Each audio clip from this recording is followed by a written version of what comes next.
Hey, Eagle Run 23 here. We posted a short of me filling up this container with, I don't even remember how many's in here, 4,400 rounds of 22.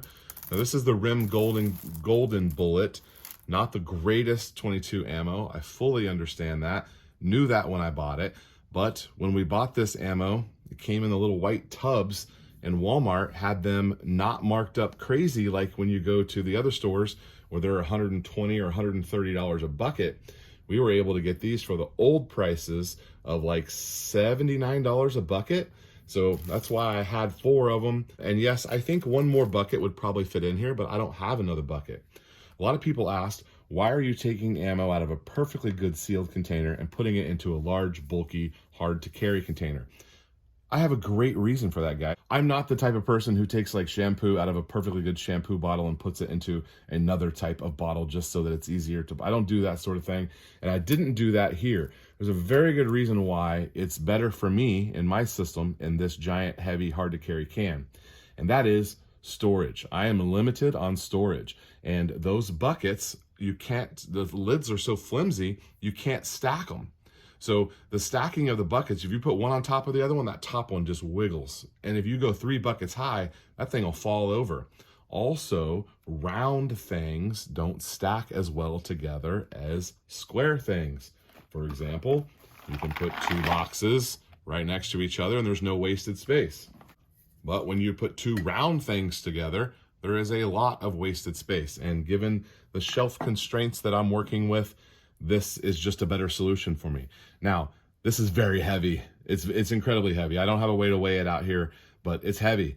And at this weight, yes, you probably don't want to haul it very far. And I'm not going to take almost 5,000 rounds to the range at any time. What I'm going to do is grab out of here, throw it in a baggie, let the kids plink it, and then, you know, we can keep coming back to this. So that way we don't have all of our eggs in one basket. Anytime that I put a number and I say, oh, I have 1,000, 5,000, 200, well, anytime that there's a number, it never fails. Someone says, oh, that's cute. And someone says, you hoarder, this is the reason why nobody can find ammo. I believe that I fall somewhere in between those two things. This is not all of my 22. I don't know why you would assume that this is my every bullet of 22 that I have. 22 is one that I stockpile deep on. So I have a lot of 22. Also, we do a lot of 22 testing on the channel. Make sure you're subscribed so you can see all that, because I've got a new series coming out where we're going to be putting some different ammos head to head, running them through our incredibly accurate Ruger Precision bolt action 22 and do some testing with that. So the other comment was, this ammo is garbage, this ammo is trash, that ammo is junk, it fails, it's dirty, it's not going to feed for your 1022, all of those things in the comments. Well, I don't disagree with you. This is not the greatest ammo. This is a great ammo to stockpile when it's cheap. If you can get it for 70, 80 bucks for a, for the 1,400 pack, that's a good buy. This ammo is perfectly fine to shoot. You may have a couple of failures, but for my children, learning how to clear failures is just kind of part of the process. But that's also not the only redeeming quality of this ammo. Now, according to you guys in the comments, 40, 50, 60% of this is not going to feed or fire in my 1022. So in order to test that, because I can't let you guys get away with that, here's what I did. I just pulled out 100 rounds right off the top. So yes, scientifically, the ammo at the bottom could have a higher or greater or less probability. This is out of the last bucket, most likely. I did not mix this, but I just pulled 100 rounds. They're right here. We're gonna load these up, take them to the range, and I'm going to let you know how many of them fail and how many of them fire. We might as well test some accuracy while we're there. How does anyone feel about seeing a 100 round group? That might be kind of fun. So I'm going to take probably 5 or 10 extra, make sure I'm sighted in with this ammo, and then we can get to ripping on it. All right, heading out to the range. I'll see you guys there.